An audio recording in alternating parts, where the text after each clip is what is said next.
Hello everyone and welcome back to Self Plays, and today we are going to be talking about the top best primary weapons in Warzone after the Season 5 Reloaded update.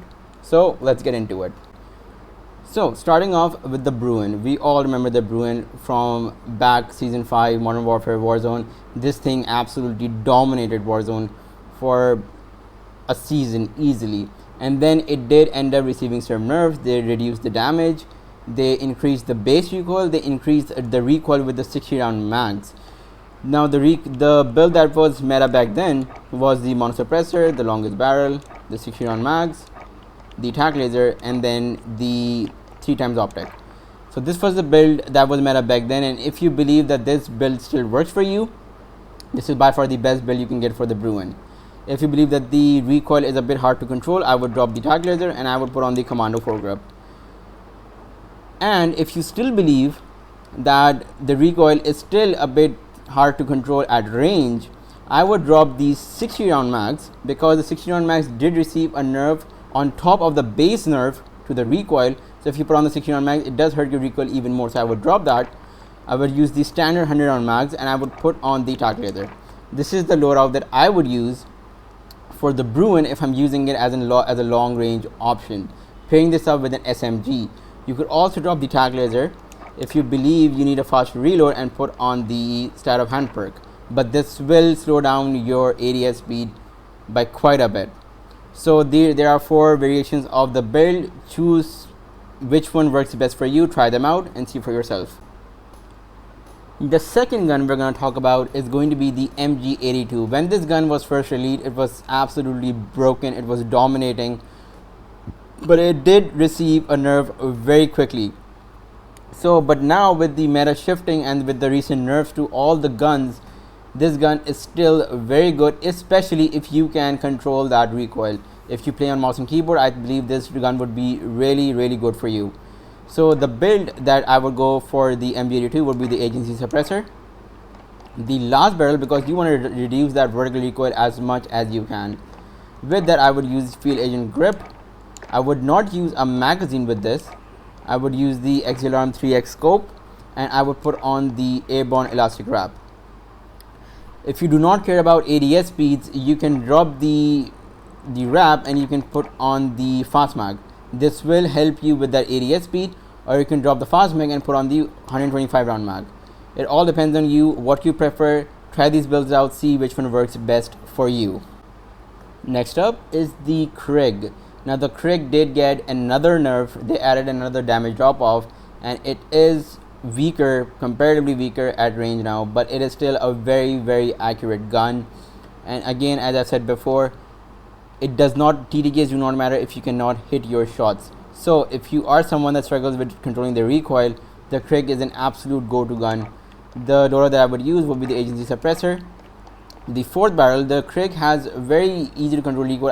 I do not believe that you need the mil spec whatsoever, so I would just use the ranger on this, the field agent grip, the 60 round mags, and then the Alarm's 3x scope. This is the build that I would use for the Krig. Now some people do want maximum recoil control, so they will put on the mil spec, and that will reduce your ADS speeds a bit, increase your ADS speeds a bit. So if that does not bother you, this is the build that you would use, and if that does bother you, I would drop the 60 round mags and I would put on the 45 round mags. These are the few variations that I would recommend for the Krig. Try them out for yourself, see which one works best for you. Now coming to the RAM 7. So the RAM 7 did get a nerf with the Season 4 Reloaded update, I think, but with the other changes, the RAM 7 is definitely on par TTK wise. And if you can control that recoil, which does turn to the left, that is why a lot of people don't like it, but if you can control it, this is definitely a good gun even at range. I would use the standard Modern Warfare build, monolithic suppressor, longest barrel, commando foregrip, 50 round mags, and then the VLK 3x optic. If you have not used the RAM since it got nerfs, give it a try again and see how it feels. Now coming on to the Cold War AK-47. Yes, this gun did receive a nerf, and in my opinion, I think that weapons or guns that use the 7.62 ammunition should have a high damage profile, but I don't know why they've brought it on par with the other ARs in this game. It practically means that there's no difference between using a 5.56 or a 7.62 gun in the game anymore. But the AK-47 is still a very good gun. This is very popular as a sniper support, but I would definitely recommend using it and trying it out as a long range option. The build that I would recommend would be the Grou, the large barrel, the Spetsnaz grip, the 45 round mags, and then I would use the Susad on it. So what the Susad does is that it reduces your visual recoil by a good amount. So it makes you keeping on target much more easier. Give this build a try and see how it feels. If you do not like the Susad, I would drop the optic for a 3x optic. This would be the standard build. So, but do give the Susad a try and see how it works out for you. Moving on to the top 4. Now I believe all these guns in the top 4 should be meta or are meta currently in Season 5 Reloaded, and the Pharah has amazing TTKs. It did receive a recoil nerf, that is why people stopped using it, but I believe that it is fairly easy to control because it is straight up vertical. And the build I like using with the Pharah is the Grou suppressor, the final barrel, the Spetsnaz grip, the 45 round mags, and the 3x optic. Now I like using the 45 round mags because of the snappy ADS speeds, and if you do not care about ADS speed, you can just use the standard 60 round mags and this would be your build. If you haven't used the Pharah since it got nerfed, do check it out again, do try it out again. The TTKs are absolutely amazing on this gun. On to number 3, this might surprise some people, but I believe it is the Grau. With the Krig getting nerfed, I believe that the Grau should regain its former glory as the absolute long range laser beam. This thing has absolutely no recoil and has better TTKs than the Krig now at range.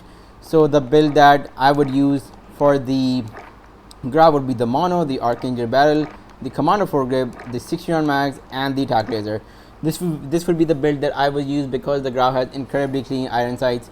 But if you want to stretch those ranges out, visibility might be a concern, and for that I would drop the tac laser and I would put on the VLK 3x optic. If you have not used the Grau in a while, ever since it got nerfed, do give it a shot again. You will not regret it. This gun is absolutely a laser beam to this day. Coming on to the number 2 spot would be the QBZ. Now if you did like using the Krig but now it doesn't feel as good, I would recommend trying out the QBZ. The base QBZ as it is has no recoil, and once you start stacking on those attachments, it becomes an absolute laser beam, and it has the good TTK, especially if you are aiming for those upper torso shots with this gun.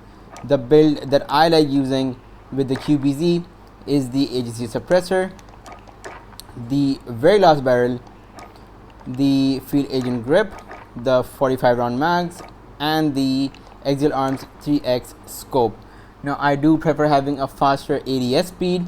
If you do not care about that, I would drop the 45 round mags and I would put the 60 round mags on, and this would be your build. Do try out the QBZ if you haven't yet. This gun is an absolute laser beam. Coming on to the number 1 spot, and I think you should know it. It is the Stoner. This gun is absolutely disgusting at range. The TTKs are insane. The range is insane. It is very easy to control that recoil even after the recoil nerf that it got.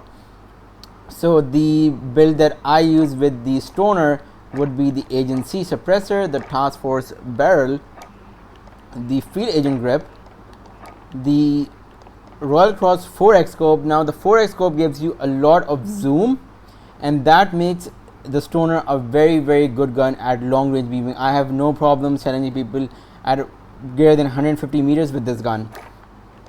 And I would put on the airborne elastic drive for that faster ADS speed, so you can compete with ARs at that mid range. Now if you do not care about ADS speeds, I would just drop this and I would put on the 120 round mag or the fast mag. It depends on you, but I would prefer not using a magazine attachment and using the airborne elastic drive for the best ADS times. It will feel snappy like an AR.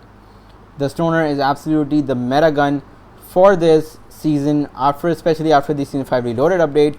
Do try it out. Now there we have it. Those are the top 9 guns I believe are viable and meta for the Season 5 Reloaded. Do try all these guns out, see which one works best for you. Like the video, subscribe for more, and I will see you all next time.